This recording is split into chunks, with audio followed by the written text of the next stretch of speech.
Drake looked at the Jigon about to rip his face off. Like, I don't want to look at Drake looking because that's boring. So the subject is Drake and the action is looking. I want the reader to see the Jaren about, or the Jurgen, the Jigen about to rip off Drake's face. So I'm gonna make the Jigen the subject. So the Jigen's maw opened as it began biting Drake's face off.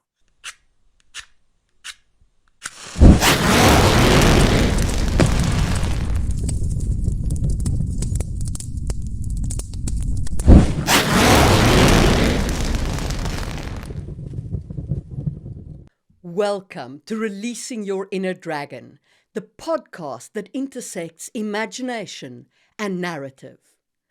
I'm Marie Mullaney, your guide in the world of fantasy creation.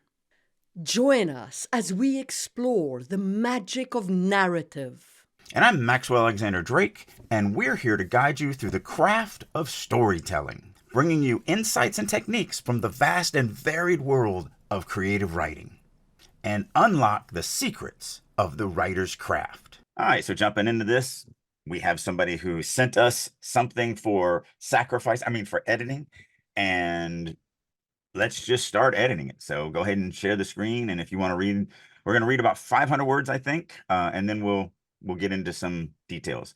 As always, I have not even seen this. I have no idea what we're reading. Okay. So,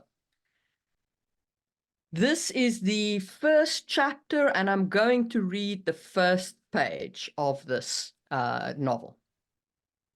Tarvin held still as the witch pressed the oiled stamp against his shoulder blade, then muttered the incantation. Tarvin shuddered as the mark dried instantly, making his skin cold for a moment. He hated subjecting himself to magic, but it was necessary to be regularly marked as the old ones faded. There was a young girl next to him in line who had gotten her mark on her arm. She tugged her sleeve down over it and asked him, "Have you ever seen a Jigan?" Tarvin nodded before he shrugged back into his tunic and tied his batik around his waist. "I don't think there's many left this side of the Puntlok, mostly closer to the Tyrant's Triumph." The girl's eyes widened.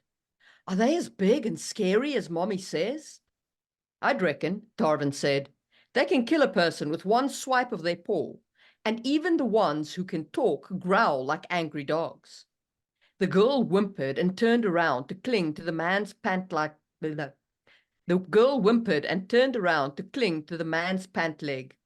He turned and gave Tarvin a sour look. Tarvin felt his cheeks warm in embarrassment and ducked his head apologetically. "Sorry, she asked me about Jigan." The man nodded an acknowledgement and knelt to speak with the girl. "That's what the marks are for. They'll protect us." Tarvin walked away from them and thought about how it only worked against feral Jigan. An intelligent one might still kill a person if it was in a bad mood. The marks just kept the victim from being eaten. He then went to the barge that he was traveling with this year. Dason, the navigator, was brushing their mule. Tarvin noticed that no one had brought out the harness yet, so he headed for the bow when Dason said, "Go check the messages first." Tarvin nodded and changed direction to go back to the roadhouse. He found the communication office and asked about messages for boat 741. The clerk retrieved a wax tablet from the shelf behind him and read, "Dason River of River or Tarvin from nowhere. Wayfinder Namin wants Tarvin to come to West Puntlok Wayfinder House as soon as possible." Tarvin struggled to keep the scowl off his face as he gestured a thank you and murmured, "Message delivered," to the clerk. As he walked away, he kept part of his attention on making it look like nothing was wrong. It had been years since the last time, but a summons from a wayfinder had always been so that they could interrogate him. He was tempted to send a message back that he wanted nothing to do with magecraft, but that would probably just lead to him being dragged there by force. Dason was not happy when he heard the news, but he refused to send a message that losing Tarvin was too much of a hardship. Dason's daughter had learned a lot over the summer. but it would be a difficult trip until they could find someone competent to serve as crew. If they hadn't been hauling crops, it would have been better to take Tarvin towards Puntlock in the hopes of finding someone along the way before turning back in the right direction. Okay. I just want to say, firstly, before we dive into this, anybody who wants to send us these critiques, you are more than welcome. Also, we are in the process of gathering first pages for a read through and say when you would say, no, I'm not going to publish this like a publisher. So if you're interested in getting published, especially traditionally published, send us your first page of your manuscript and we will read it and stop where we would reject it and explain why in one big session. Once we have 10 of those first pages, we'll be doing that. Now, all right. Actually, I want to add something to that because it kind of sounds like we're not looking to publish anybody. What we're saying is we're going to act as publishers and give you where we think they would stop and why. That's all it is. So 100%. you said it was like, we're looking to publish books. Like, no. Well, all right. yeah. So Drake, do you want to go first? I've got a number, but I've just read, so why don't you go ahead? Okay, well, let's just bounce around and we'll just bounce around until we run out of time. So what's the one that I want to? Okay, so I mean, let's just start with the big one. Scroll kind of down to the last paragraph. So Dyson was not happy when he heard the news. We literally just POV shift. Like the whole thing is in Tarvin's point of view until we get to here. Like Dyson wasn't happy that we're in his head. He refused to send the message. Like we're giving his motivations. And then it's also very omniscient, whereas the above was more in limited. Because now we get Dyson's daughter had learned a lot, but that's not in anyone's perspective. That's in just a narrator's perspective. And so on and so forth, and everything like that. So this, in my opinion, is the most egregious moment of the story because of the fact that we're not holding our POV. Either we're going to write in, Tarvin's limited POV, or we're not. So I have often found that writers do this sometimes when they're fairly young in the craft, so that they kind of haven't, written a lot. They often do this when it comes time to kind of time shift. So you're kind of summarizing. And it's almost a teller's disease. And I know we always say show, don't tell, but you can't show everything. Some things are actually better told and summarized. Right, 100%. And when writers do that shift from being showy and showing the world and the interactions and everything else, they move into that summarizing telling. They often make this exact mistake where they shift the POV and shift into an omniscient view because they're like, I'm now telling the story. Yep. Yeah. So we had a little extra time after the critique group last night in the writer's room. And so I took the opportunity to give like about an hour class on just some things that I get asked a lot by the members of the writer's room. And one of the things was we really focused in on, me and you talk about all the time, world building and scene setting organically through the scene so that you're not just puking information, you're doing all the jobs all kind of simultaneously. And I kind of ended it because there is one person in the group that's struggling with this aspect, and she was there, so I was kind of focusing in on it, of this exact thing where you slip from being the character narrator to being the writer narrator. And I said, look, writing in True Limited or for Internet Discourse, which is 95% True Limited and 5% not, the two tricks are pretty simple. And I actually included in past tense because she was worried, like she was writing in past tense and she wrote, there was this line of, it didn't depict how handsome I am. She's in first person, but she's writing in past tense. And so we were like, you tense shifted here. And she did it a couple of times. And she said, well, if I write how handsome I was, then the reader's going to think that the character isn't handsome now, that they used to be handsome, but they're no. I'm like, no. You're writing in past tense. No one's going to hit that as that. Like, that's not how this works. You're in past tense of the whole thing. So the two things that I added were, one, staying in that character narration, and also making past tense feel like it's happening right now. And we went through that. We went through some of my writing, and it was like, does any of this feel like it happened in the past? Or does it feel like it's happening right this very second? And everyone's like, oh no, it's happening right this very second. I'm like, yeah, but it's in past tense. Why? Like, why is it that I'm writing something as if it's already happened, but you don't feel it at all? So the two things that you really want to pay attention to are, one, and this is kind of the harder thing because this takes a little acting ability. You are not writing the story. You're not. You're not telling the story. You're not the narrator. The character is the narrator. So you have to kind of become the character. You have to look at the world through their eyes. You have to describe the world through their eyes. You have to get their emotions into it. If you're writing in limited or free underscore, which is the, the big thing that almost everybody's writing in, or at least trying to write in. But the second Yep. thing is, um, you have to write it where the line that you're writing right now is the maximum of the character's knowledge. They don't know anything past this line. And that way, if you write every line as if this is all I know this line and before, this line and before, this line and before, then no matter who reads it, when, it could be 30 years from now, every line that person reads is going to read as if I only know this and before. I don't know anything after this. That was another thing. What another person did was they wrote something like, um, they went to do this, but unfortunately it didn't work out for them. And then they actually did the thing and showed it not working I out. And it's like, I no, hate that. I they hate don't it. know I that. hate Yeah, they don't know that. it. Like, you can't, like, no, that's author intrusion. Yeah. So, It's what people think that somehow it's that, Western voice narrating over the book saying like it did not work out for them. right. No, no, just no. Which is funny because in the chapter I'm writing, I literally do that same thing, but for some reason it didn't bother me. Matter of fact, it didn't bother me so much that I didn't even realize that I did it until you just said what you said. And then I was like, wait a minute, the chapter I'm literally writing right now, I do that. Um, We all make mistakes, and no, like no, I I don't feel that this I is a mistake. okay.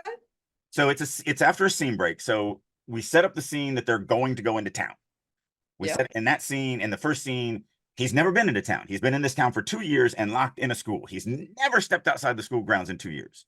And so it ends with him being excited that he's going to be able to go out into town for the first time. And so the next scene starts with, Malant being locked up in school for 2 years was super excited to get out of town. Unfortunately, his guide, Gentra is the character's name, made it very disappointing. So we already have the expectation. We already know where we're going.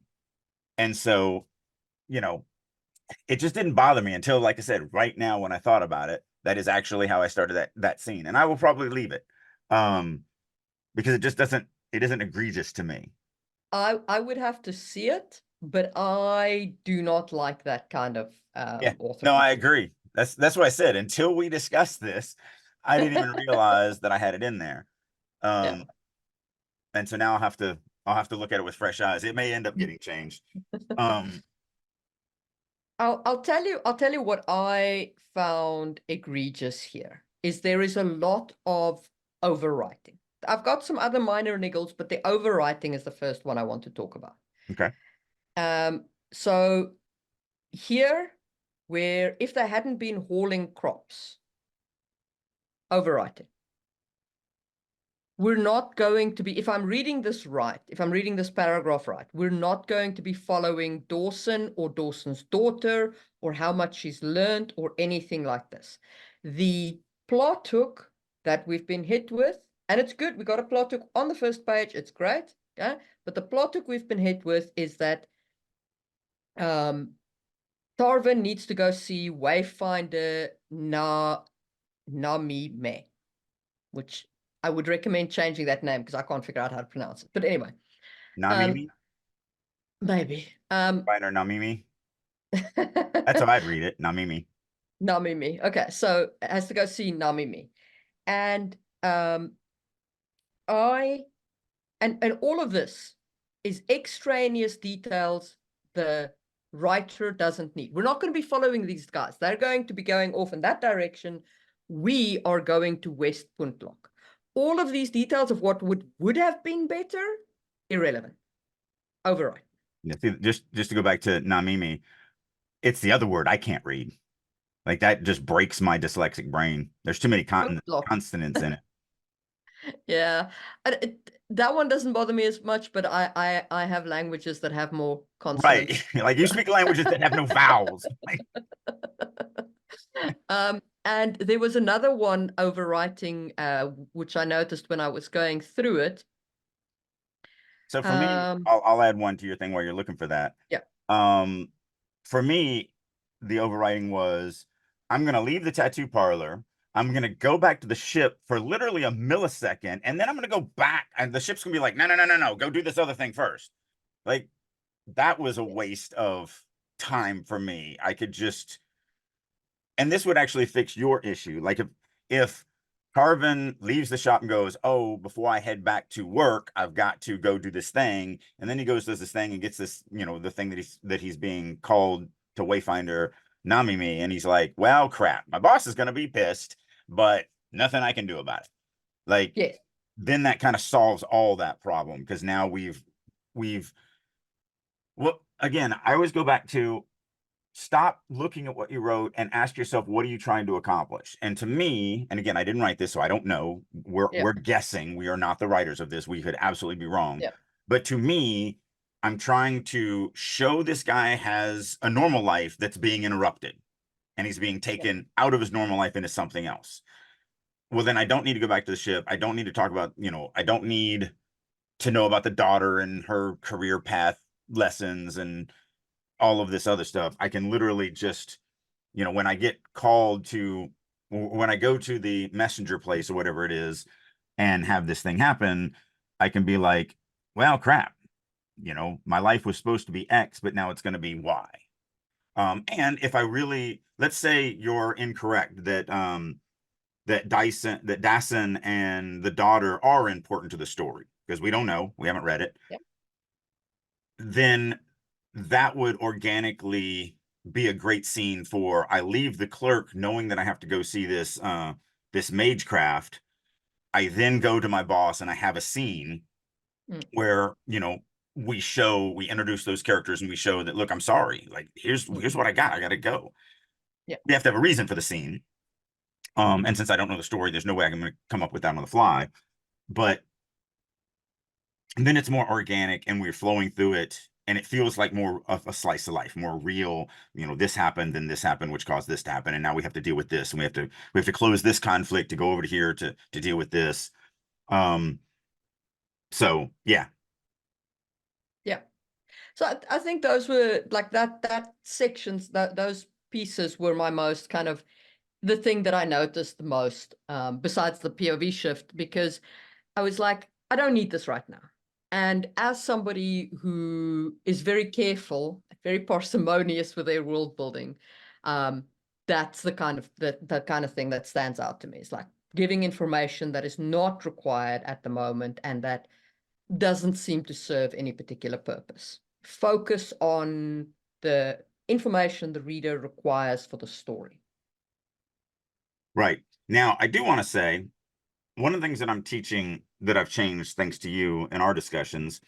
I always used to say you have to start a scene with a conflict. You have to lay in some type of conflict, not the main conflict, but something that makes the reader want to continue.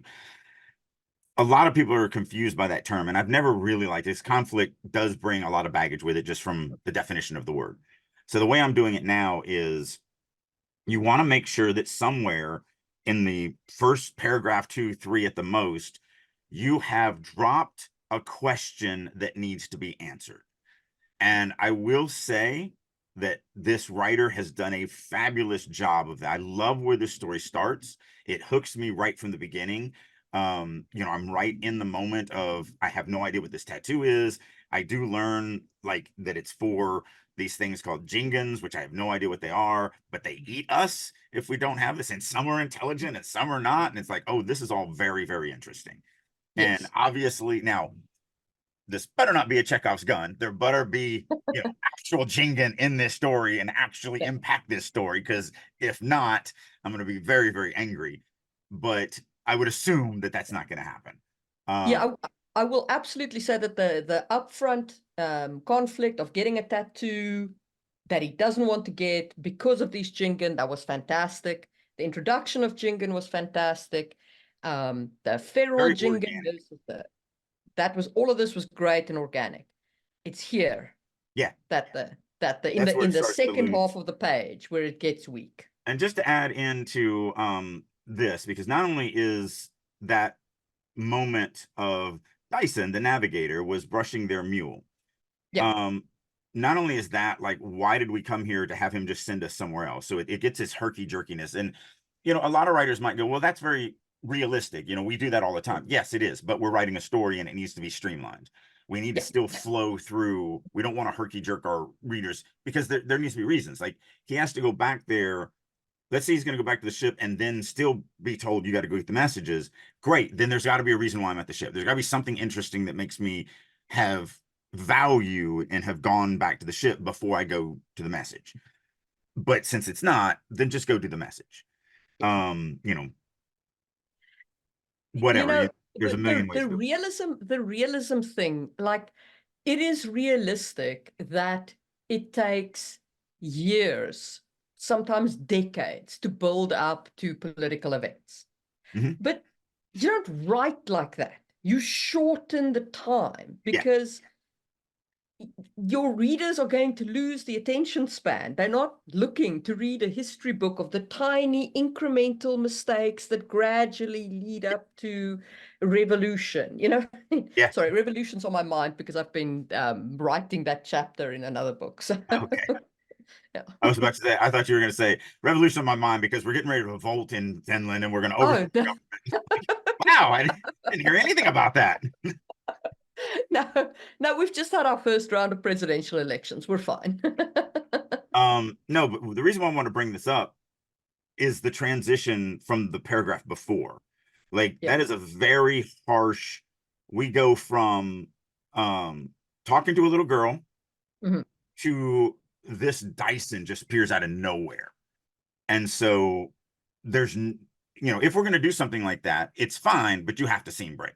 Like if we're going Yeah. to end this scene and we're no longer going to be with the girl, with the the tattoo parlor and all this other stuff, then we're going to have to scene break or transition better. And transitioning is tough, but you just have to think, what is the line or two that I can add that will connect the two? And in this case, it could be something as simple as leaving the father with, to attempt to stop her daughter from having nightmares for the next year. He walked out of the parlor and started for the ship.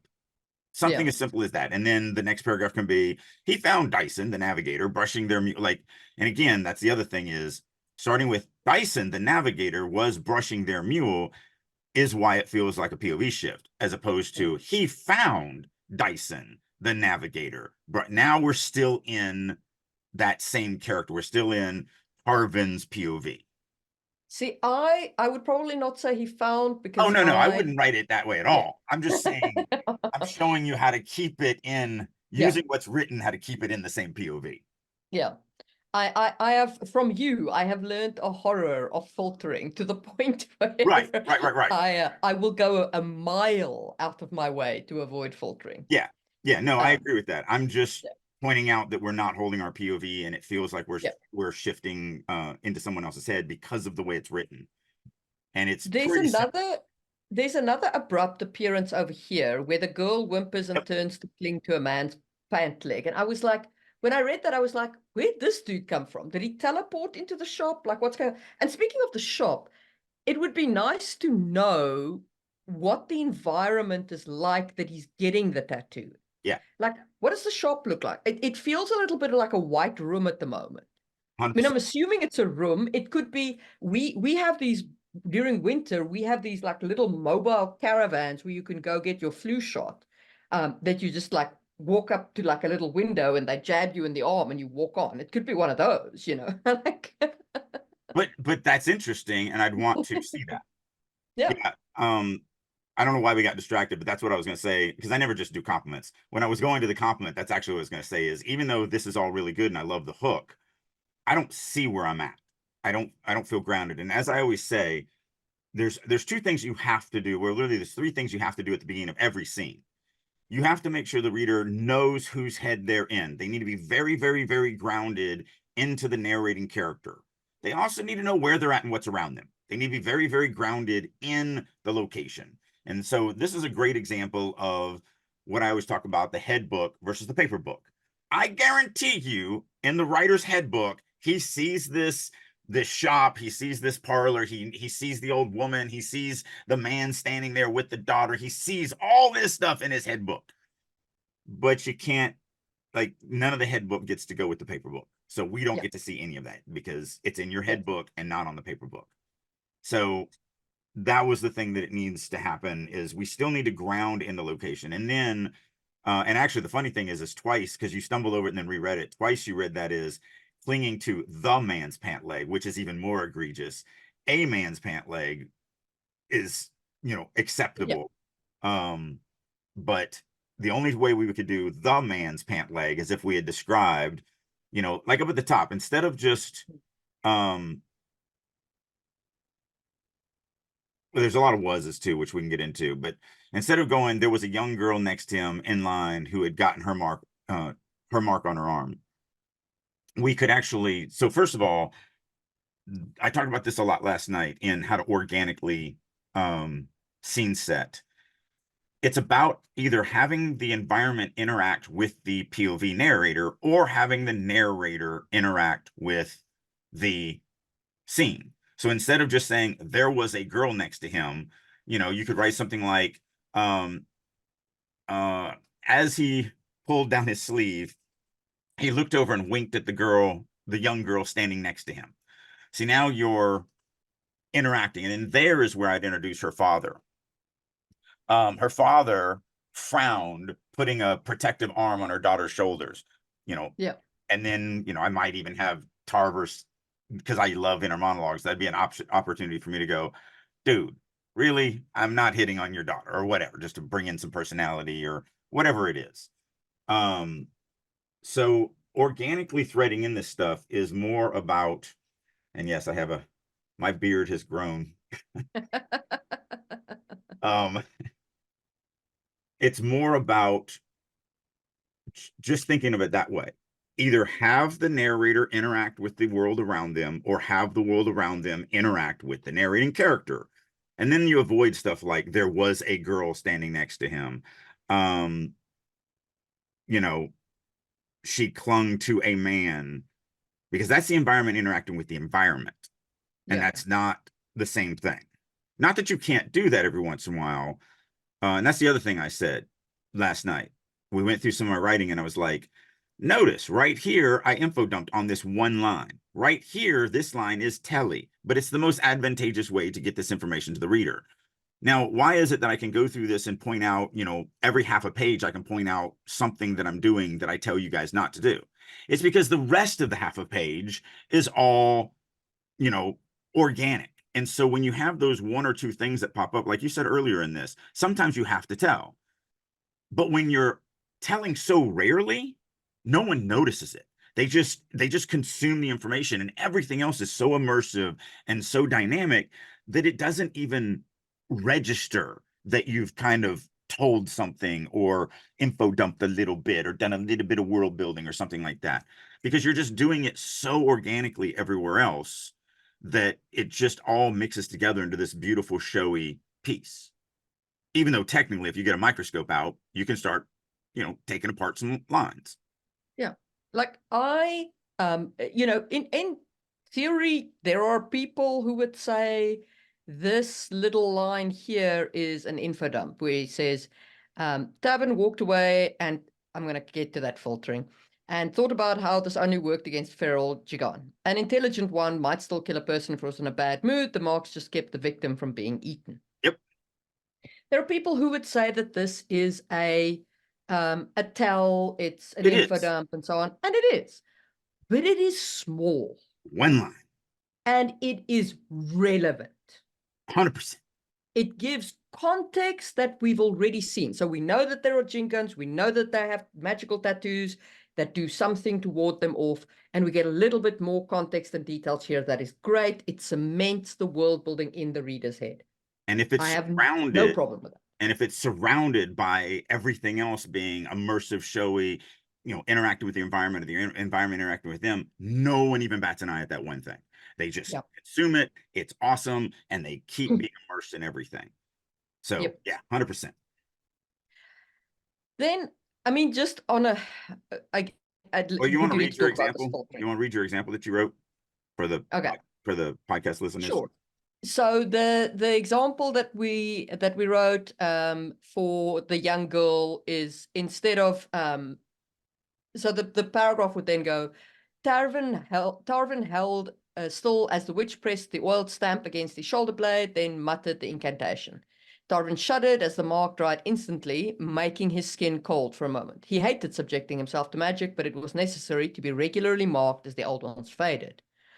And then Tarvin winked at the young girl next to him, who had the mark on her arm. Her father frowned and put an arm around her shoulder. She stared up at Tarvin with bug eyes. Have you ever seen a Jagan? And then it would continue from there. So that just makes it a more organic paragraph, also with stronger verbs, because the verbs in this piece are somewhat weak. Agreed. So, try and avoid was. Well, that's where a lot of wases are being used as verbs. Yeah. You can't get a weaker verb than was. Absolutely. So was and were you should obviously try and avoid, but even other verbs, she tugged her sleeve down over it is okay, but this asked we don't actually need, so No, and that's a speech tag, but we don't need it. And so just since that's really quickly, and it's the only real egregious one, as I say all the time, a speech tag is there to show the person, show who's saying something. If you have narration in the speech tag line, then just lean on the narration to be the speech tag. So in other words, instead of she tugged her sleeve down over it and asked, you just need she tugged her sleeve down over it, period. Yep. Have you ever seen, but again, the way you wrote it is obviously better. Yep. Also, the thing that I hate the word asked. I don't think it should ever be used as a speech tag because the dialogue has a question mark, which shows that it's a question. Like, why are you telling me that they're going to ask a question and then showing me actually asking a question? So I'm going to caveat, because if you use speech tags and you want to use a speech tag, using asked is better than using said when you have a question mark in the dialogue. If all you're going to write is Drake asked. Yes. Because now there's nothing in that paragraph to show, if it's just quote, why are you using speech tags, question mark, close quote? No one knows who said that. And if you're not going to add any narration to it, then you need Drake asked 100%, because you don't want to write Drake said because it was a question. It wasn't a said. 100% agree with that in every way. Yeah. But if there's narration in it, they're already asking a question. 100%. The only reason why you should use asked as a speech tag is if the dialogue is otherwise bold and it is not clear who is asking. Because sometimes even a bold piece of dialogue can still be clear who's asking. Yep. Or who's speaking. But in this case, it is very definitively, you do not need it because it is clear who is asking the question. And then I do want to hit that filtering. So filtering, for any new viewers, filtering is when you insert unnecessary words between the action and the reader. Okay, so you can I expand that definition a little bit? Sure. So to really understand filtering, you need to be able to diagram sentences. And I know that always sends shivers down, grown adults' backs because filtering is so terrifying. But you just need to know what the subject and the action is for the most part. Now, in this one, it's in the middle of the sentence, so it's a little different. But basically what you're doing is you're making the reader look at the narrating character instead of whatever it is that we're trying to show. So when you say, Drake looked at the Jigan about to rip his face off. Like, I don't want to look at Drake looking because that's boring. So the subject is Drake and the action is looking. I want the reader to see the Jaren about, or the Jurgen, the Jiggin about to rip off Drake's face. So I'm gonna make the Jiggin the subject. So, the Jiggin's maw opened as it began biting Drake's face off. So that's what it is. It's you're inserting the narrator between the character and the reader in the story, and that's why it's called filtering, because you're filtering the story between the narrator, or you're putting the narrator between the reader and what is cool. Yeah. So when you say Tarvin walked away from them and thought, like, now we're looking at Tarvin thinking as opposed to what he's thinking. Yeah. Now, this is obviously a piece of internal monologue. Internal monologue can be done in multiple different ways depending on your style. Yeah. Drake likes the style that is currently very that is very widely used, where you put inner monologue in italics, you put it in first person present tense.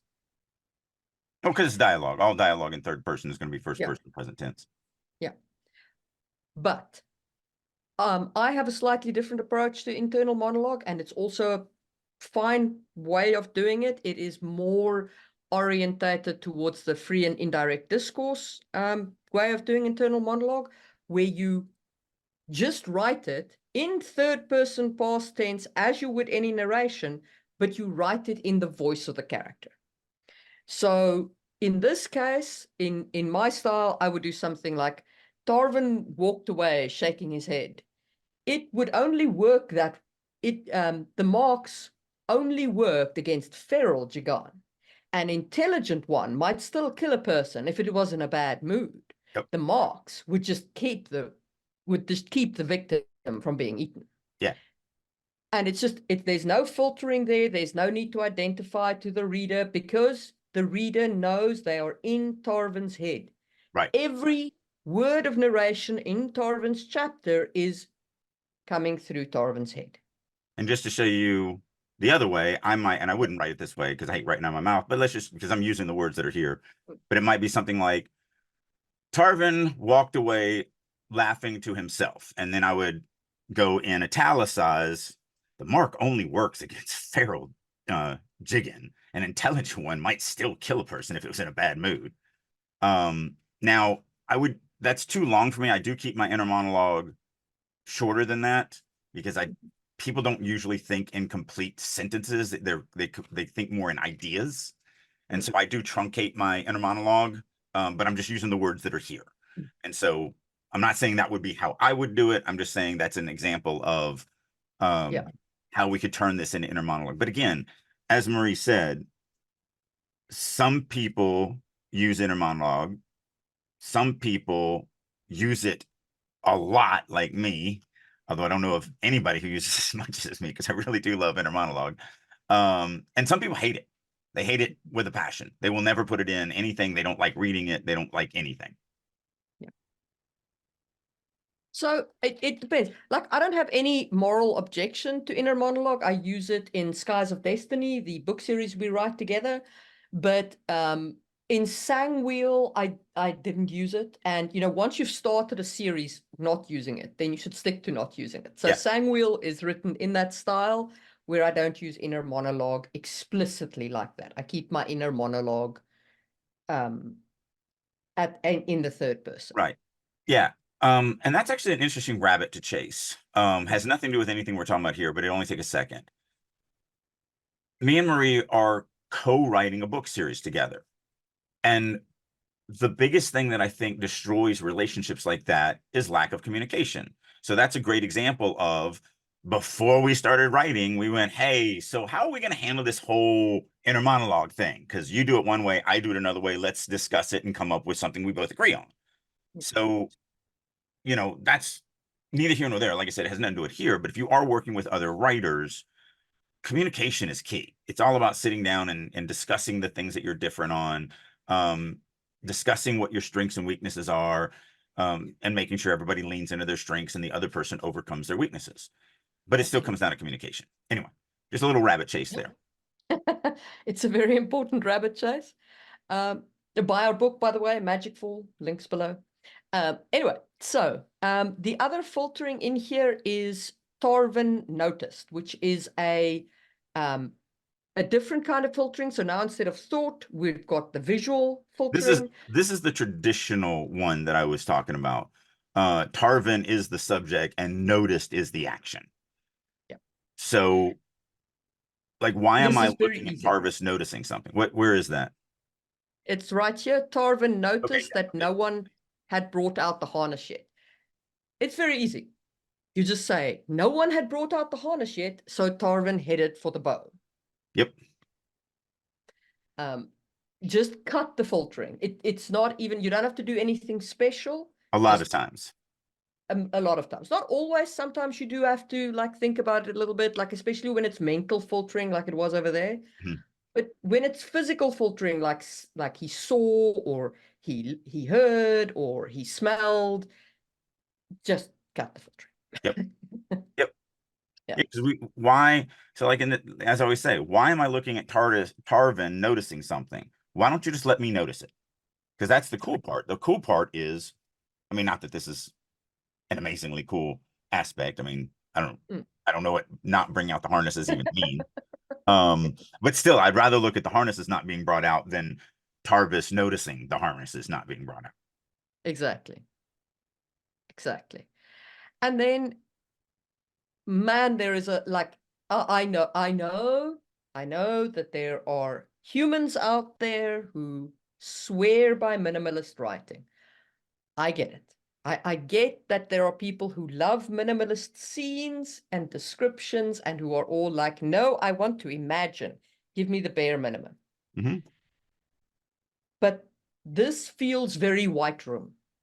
Like, okay, so I should explain what White Room means in writing concept. White Room means the reader doesn't describe, or the writer doesn't describe the room, it doesn't set the scene. It's just basically like there are people and maybe a piece of furniture or two in a white room with no descriptions. And the whole scene takes place here. This piece feels White Room. Yeah. Yeah. I mean, we've already discussed this. There's just Yeah. no real scene setting. I mean, I'm going down to a dock area, but there's no dock area. Yeah. There's no crowds, there's no workmen, there's no other boats coming and going, or if this, I don't even know if this is a space station or not. I don't know. Yeah.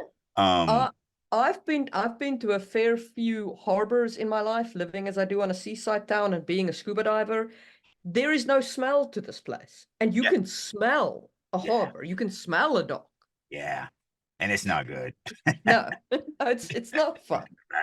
So Which is yeah, why, that's the number one thing. If anything, I'm like, I often worry that my readers are like, every time you go to a dock, it stinks. Like you make sure you describe it. And I'm like, yeah, because it does. Like it just does. It's just rotting fish and human feces, especially back then when you didn't have sewer systems. Like it's just horrible. It's not a it pleasant is. place It in any is. way, And shape, or yeah, it's not. It's and even when it's even in today's day and age, like the Helsinki harbor is probably the cleanest harbor you've ever been in, and it still smells like yeah, there's too much fish, there's too much oil, there's too much ships. It's just yeah. yeah, brine and everything Yeah. else. Yeah. But that is the other thing is there's no this is a little bit more highbrow, but it's all visual. There's a Yes. little bit of emotion, but there's no tactileness. He doesn't touch anything, feel anything, and he missed some opportunities for that. And Mm. I'm saying I'm just being generic. I don't actually know if Yeah. this author is male or female, but like, what did it feel like to get that? Like, what did it do? Did it burn? Did it, all of this other stuff? She just pressed. And then, there's an example of what we were talking about the weak verbs. Um, Tarvis held still, just kind of a weaker verb. Um, muttered the incantation. Again, none of these are egregious by themselves. It's just when every single one of them is, not dynamic, then all of them Yeah. could be opportunities for changing. Yeah. Another filter, he hated subjecting himself. Again, we're filtering that through him. So What did he hate it actually right, feel like? how does it, and as I always say, how do we turn a tell into a show? We ask a question. And just the questions are going to be different. This is an internal emotion. So we ask, what does it feel like to hate subjecting himself to magic? Whatever your answer is, and there's a million ways to answer that question, whatever that answer is a show. Always, every time. Because if you can answer, what does it feel like to hate subjecting myself to magic? You've got to show it. You've got to show what that feels like. So however you answer that question is always going to be your show. Yeah. But it was necessary. I mean, And I do want to emphasize here that bear in mind you don't have to necessarily show through writing another action. You can show through a better verb, like instead of saying Tarvin shuddered as the mark dried instantly, making his skin cold for a moment, you could say Tarvin shuddered like a fly-stung horse as the magical stamp burned into his shoulder, right? Because then with that extra description on the verb, like a fly-stung horse, you immediately call to mind how a horse shies away from getting stung by a fly and the emotion that that evokes. another thing is to start with the actual feeling. So instead of saying Tarvin shuddered as, we can Yeah. write cold laced through his skin as the mark instantly dried. It's an ly adverb, so I would always go away from that. But we can start with, again, it's about sentence structure. What we want to think about with sentence structure is every sentence should be constructed in a way of what aspect of this sentence is what I really want to hit the reader in the face with. Do I want to hit them in the face with Tarvin shuddering, or do I want to hit them in the face with how it feels to his skin? And so, for me, and I don't know this, and I don't know this, story. I'm not the writer of it, but just knowing what I know, if I was acting like I was the writer, to me, it would be more important to make the reader feel what it feels like to have this thing, other than the reaction that Tarvin has to it. Yeah. And that's where it comes down to stop looking at the words that you're writing and look at what the words accomplish. So if we just break that down and take that mentality to this, we're doing three things in this sentence, which is probably a bit too much. We could break this up, but we're doing three things. We have Tarvis shuddering, we have the mark drying instantly, and we have the skin going cold. And so if we break that down and go, okay, so what do I really want to show here? I kind of want to show that the ink dries instantly, because that's kind of a magical thing and blah, blah, blah, blah. So, that is a piece of information that I definitely want. But I also want the reader to feel what it feels like to get one of these tattoos. And that would be the most, if I looked at these three things and had to rank them, the most important would be for the reader to experience the feeling of the tattoo. So the skin going cold, that's going to be my number one thing that I'm going to want to point out. And then, his reaction, and it's Telly, Tarvin shuddered as the mark dried instantly. You could write, um,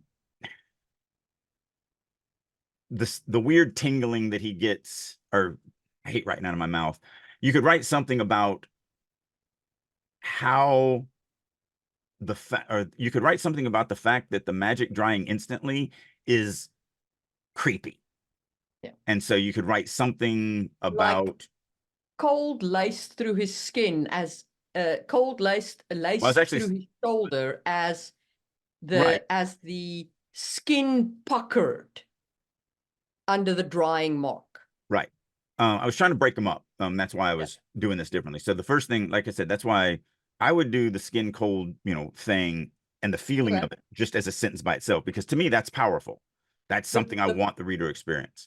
So And then the muscles under the mark puckered as the ink dried. Yeah. Or I was trying to go with more an emotional thing. Um, what is the word? I'm a writer. I should be able to come up with this. Just- His skin crawled, as it Uh, always did. His skin crawled when the mark dried instantly. He yeah, hated magic, or that's when I would go inner monologue. I hate magic, yeah. or something like that. So I'm trying to get instead of giving the physical reaction of Tarver shuddering over the Mm, fact that this magic is hitting him, I'm trying to give an emotional reaction of what he's feeling emotionally because he hates this magic. And so that's why yeah. I'd break these two up. I'd hit him with the physical side first. And it could even be hit with the skin, like cold radiated from where, you know, where the stamp rested on his skin, causing him to shudder. If we just want to do something like that, it's fine. Mm, And then go into the emotional side of that. yeah, And that's basically what I'm trying to get at. This could be both. It could be the physical and the emotional instead of just physical. definitely. And it could definitely go into a more like what it smells like, what it feels like, is there a sound as she presses the thing into his shoulder, that kind of detail. Yeah. Is there a And when he, creepy boiling of flesh? yeah, You know, and when he gets to the docks, there can be sounds, there can be smells, there can be like a dock is a rich sensory place. Put the reader in the moment, let them experience I want to push the, back on that a little bit. yeah, Everything is a rich environment. I mean, this shop is a rich environment. You're all right. I'm not pushing back yeah, on the fact that, docks are rich sensory environments, but a jail cell is a rich sensory environment. A, a, a bedroom. 100%. If you want to put scents and so on in there, but a a dock really has diversity of Yes, sensory. Okay, 100%. because there are multiple smells, there are multiple sounds, there's, it's a lot. You can And take in a flavors. lot. Yeah. What I always say is there's six senses that we're playing with. There's the five physical senses, sight, sound, taste, smell, and touch. And then there's internal emotions. Every single page that you write should have at least three of them on every single page. And there's just a lot of visualness here. Mm. So, and then technically I've been adding in um a fourth, which is external body reaction. So, my skin going cold is not really an emotion. Yeah. You could say it's feeling if you wanted to, but it's also, um, you know, It's your body's reaction to yeah, the Tarvin environment. shuddering is not really an emotion to me. So I've been trying to actually separate it to saying seven.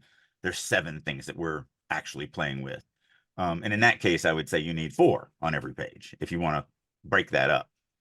Um, and so it's just when you're in editing mode, you just go through and count. You literally just focus in on and go, okay, there's a visual, there's a sound, but that's all I got. Or in this Yeah. case, there's a visual and there's a body reaction. Okay, well, that's only two of seven. Where can I organically put in some emotion? Is there any place? Because the two that I'm always looking for is taste and smell, because they're the two hardest to work in. So, and that's the reason why I think you're focusing on the docs, because smell is not hard to put in there. Now, I think a weird, you know, magical tattoo parlor would also not be hard to put smells in. Um, but your bedroom, you may not notice. I mean, you don't notice the smell of your own bedroom. I notice the smell of my boy's bedroom when I walk into it, because young boys are just filthy. They're just nasty little creatures. But the rest of our house, I don't notice the smell so much. Whereas if you walk into somebody else's house that has different smells to them, you'll notice those differences.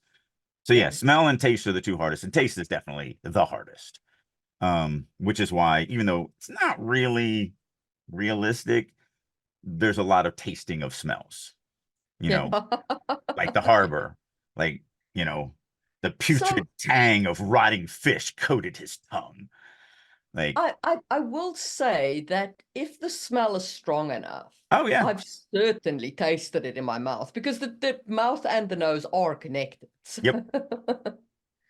I'm just saying you're taking a little bit of poetic license, which is perfectly fine for us in our cozy Especially in writing. the fantasy genre. Like I do, I do a lot of my critiquing on Critique Circle, right? Now the thing is, Critique Circle casts a wide net. Yeah, so you've got a lot of fantasy people, but you also have whole bunches of just general writers and literary writers and so on. And normally they all just stay in their own queues and kind of stay in their lanes and so on. But the other day I had like a dude who writes general mysteries hit one of my like I think he had a Magic Fall chapter or something, and he was like, I I I and I was like, look, my guy, we don't write the same genre. It's fine. Yeah. My Yeah. first lesson of that, which is still I carry, is when I was in a general writers group early on, and I was reading, um, basically it was the front of a town, and I described like the chainmail that they were Yeah. wearing and all this other stuff. And this one woman was like, I don't understand. Why is everyone wearing chainmail? That just sounds stupid. And I was like, you know how cops wear bulletproof vests? Yeah. This is the cops of that time. And this the bulletproof vests of that time. She's like, yeah, it's still stupid. Yeah. Like, you don't read fantasy. Yeah. And if you can't make that I mean, I literally just logically connected the two. Then yeah, I can't help you. I'm sorry. There are readers who do not read fantasy, and you should not, if you're a fantasy writer, you should not take their opinion. So let me put a caveat on that, Yeah. because you're right to an extent. Because you're always, if you're going to be in a writers group, the Yeah. chance of you being in an exclusive writers group of your genre is very difficult to fall Yeah. into that. What you do want to do is you want to weight the advice.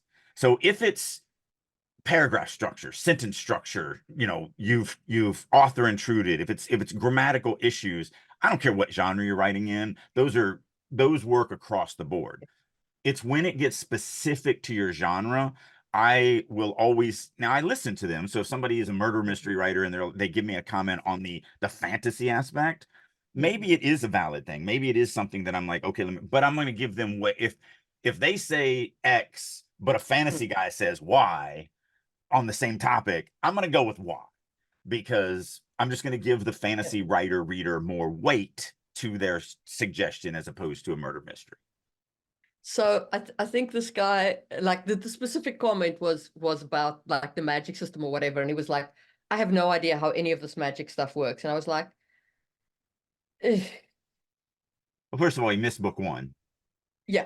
Well, you missed book, but also like it's not that he missed book one, it's that fantasy readers read fantasy with a view to figuring out the magic system, with a view to figuring out the fantastical elements. It's Yeah. part of what they read for.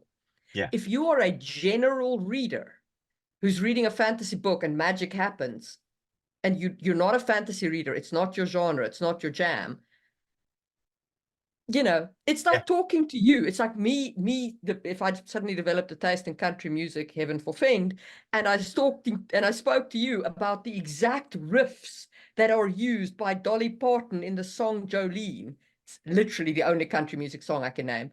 I don't even know that one.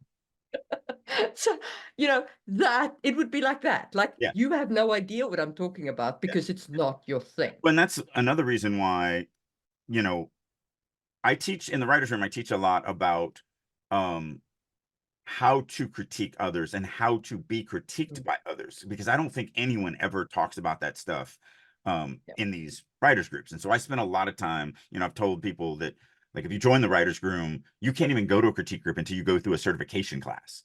Like, Yeah. you have to go through me teaching you how to be a both sides of this. But it's one of the reasons why, because we're still new. There's only what, 50 people in the writers room right now or whatever. And so we do get like a murder mystery person and a fantasy person or whatever. And there was a piece in the last week or so that somebody was using very heavy, it was a sci-fi piece, and they were using a lot of anacronyms. but they were acronyms specific to this world. Like, and this is chapter 1, so I have no idea what these acronyms mean. I can guess through context of the sentence, and the author did a fine job. I don't think there was any problems with it.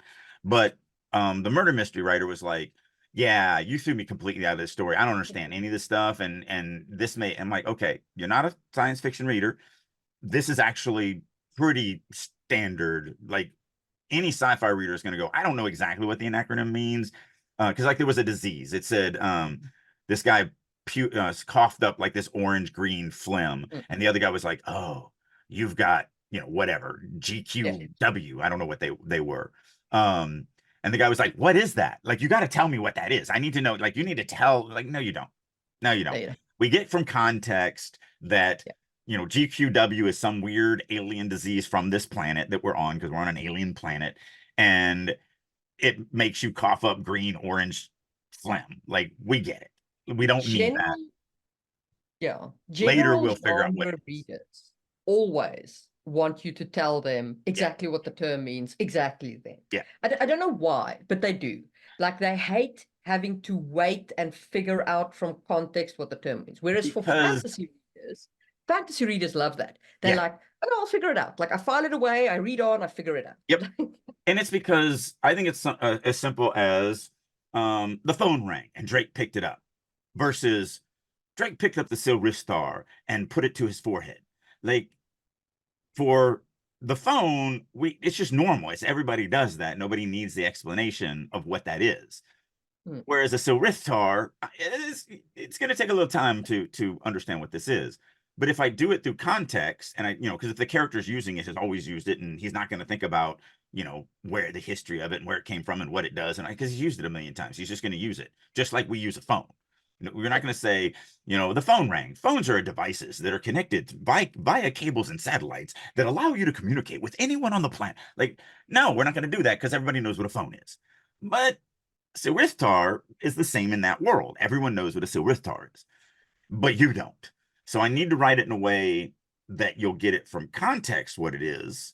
But you're right. People that are not used to this, that are just used to wait a minute, I know what a phone is, so you don't have to explain that, but I don't know what a Silristar is. You're going to tell me that right now. I need it right now. They're just not. And that's why I said, that's where you add weight to the critiquer.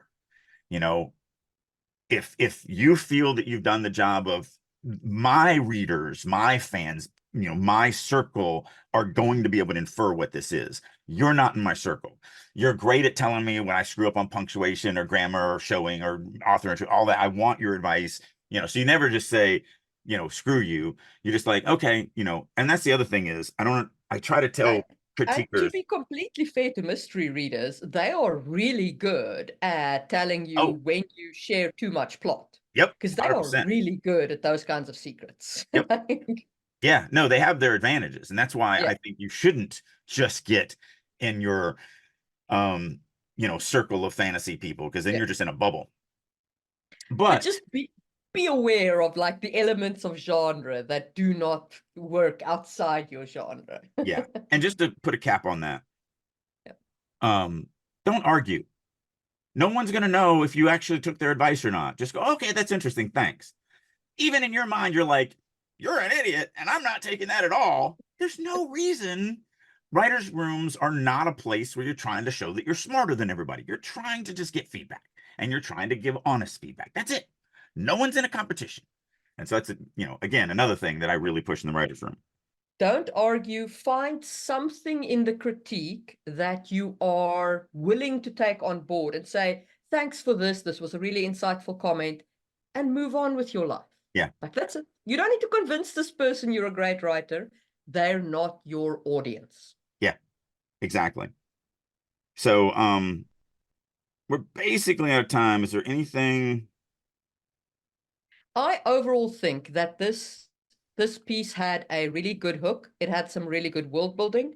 It had a really good opening hook. It had a really good plot conflict hook with the message arrival. I think that the hook, the world building, and the plot hook towards the end of the page was a little buried by overwriting and by that POV shift. Those are the two big egregious events. Everything else is kind of line editing. Well, I'll add I'll add one thing to that. Yeah. The White Room aspect. Yes. Never felt grounded, but it extends to, even though the hook was really good, because of the fact that there was no opportunities taken to show, because remember, I say this all the time, and you say this all the time. It's not about describing the world for the reader. It's describing the world as Tarvin sees it and relates to it. So the other part of the White Room aspect that I want to do before we end this is I also don't know who Tarvin is. I don't know how I mean, I know he hates subjecting himself to magic because I'm told that. I know he hates that he's leaving his ship, understaffed a little bit. That's it. I don't know. How does he feel about Jiggins? Like, what do they do? Like, he literally just dropped a bomb that they will eat you. But I don't know how that makes him feel. I don't know how, there's just so many opportunities that were missed to give me more personality from Tarvin. So a part of the White Room is not just the setting, it's also understanding the inner workings of my narrating character. Yeah. But other than that, yeah, everything it's not bad. I mean, that's the No. problem is it's always terrible to give something to us because we're going to focus on the problems. We're not saying that it's just this horrible piece of garbage. Our job is to focus on the problems. Like, you go see a doctor with a broken arm, he doesn't go, well, let's look at all your good limbs first and make sure and tell you how awesome these limbs are. Like, look at these two legs. They're not broken at all. They're great. You're like, yeah, no, the broken arm. Just mess with the broken arm. I don't care about my unbroken legs. Like, stop wasting time there. Yeah. And so that's kind of the way it is. So don't, whoever wrote this, don't be like, oh, they ripped us apart. We did, but it's because that's our job. There's plenty good in there as well. I mean, the best thing is first couple of paragraphs, I'm like, I want to read this story. Like, that's awesome. Yeah. Like, that's the number one thing you want to accomplish above everything else. That's why I say it's got a good, strong hook. You just need to unbury that hook, give it a little bit more context and depth, and not overwrite. Don't distract us with other crap. Focus in on the story. And I guess I'm a little worried about that statement. What she means by override, and correct me if I'm putting words in your mouth, is giving information that we don't need right now. She's not, because I don't want you to go, oh, I don't need to overwrite, so I can't do this stuff Drake's talking about. I can't set the scene and I can't do, give all this, because that would be more words. We're not talking about more words. We're talking about information that doesn't do anything for me at this moment. Correct. But being able to see the room around me, being able to smell it and taste it and touch it and all of that, knowing how the POV character is affected by the world around them, that's not overwriting. That's detail that's going to immerse me deeper into the story. So I just 100%. want to kind of, I don't want anyone to misunderstand what you're saying, because I know what you're saying. 100%. No, and yeah, 100%. So by overwriting, I mean, don't give us information we don't need at this point.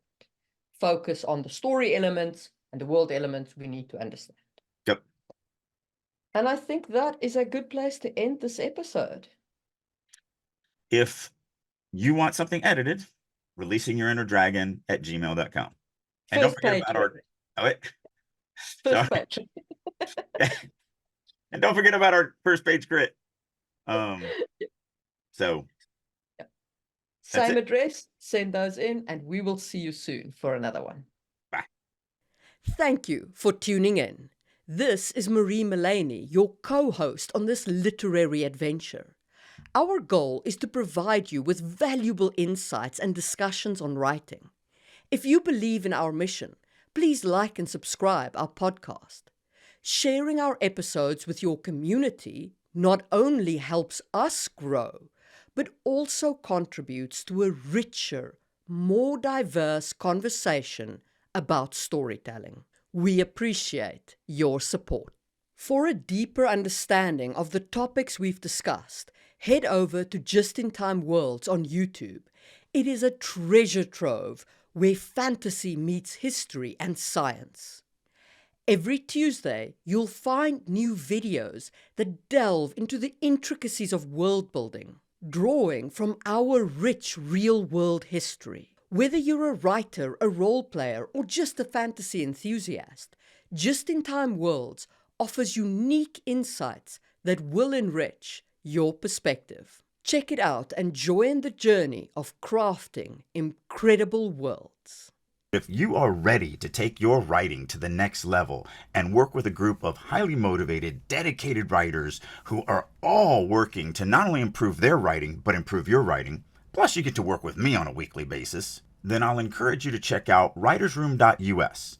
This is a website that I have created that I really wish I had 30 years ago. It's everything a writer needs to become a better writer. Not only do we do weekly critique sessions, both from other members as well as me, we have daily writing sessions. I do monthly classes, Q&As. We have activities. I do all sorts of learning exercises, such as I do a quarterly writing prompt contest and just tons and tons and tons of things. So if you're ready to get serious about your writing and you want to actually finish that novel and have a chance of it being published, then I encourage you to head on over to the Writer's Room and join me there.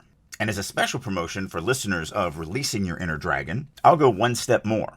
If you would like to get 50% off for 3 months, reach out to me. There's a million ways you can do that. You can do it through starvingwriterstudio.com, drakeu.com, any of my social medias such as LinkedIn, Instagram, Facebook, X, whatever. Reach out to me, say that you would like to check out the Writer's Room for 50% off, and I will send you a link that will allow you to do just that. So hopefully you're ready to start getting serious about writing, and I'll see you in the Writer's Room.